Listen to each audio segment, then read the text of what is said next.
Question number 4, you're going to complete each congruency statement by naming the corresponding angle or side. So here we're looking for what is corresponding here to angle G. So let's take a look at angle G. Angle G is right here. It has 3 curves. So we're going to look for the 3 curve here, which is angle L. That makes sense because do you see how G is in the 3rd spot? It matches with the L on the 3rd spot. Then we have line MN. Line MN has the one dash. Do you see 1 dash here? So it's going to match up with the 1 dash here. So it's matching up with FE.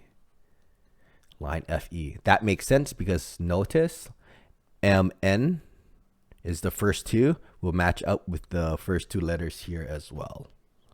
Let's look at B. Angle L.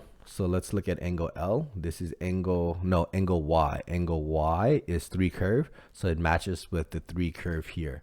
Angle M. Line LK here, which has the 1 curve, 1 hash mark. That's going to match up with the other hash mark LK. Okay, so take a look.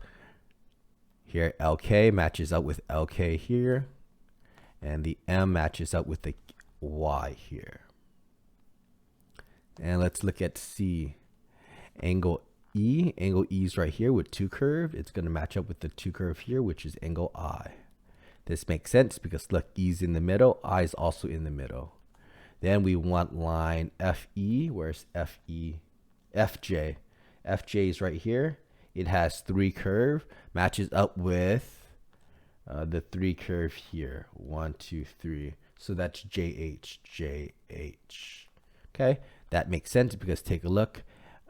FJ is the first 2. It's going to match up with the first. Sorry, the FJ is first and third. It's going to match up with the first and third here. JH. Okay, so there you go. That is how you use the congruency statement to find the corresponding angle or side.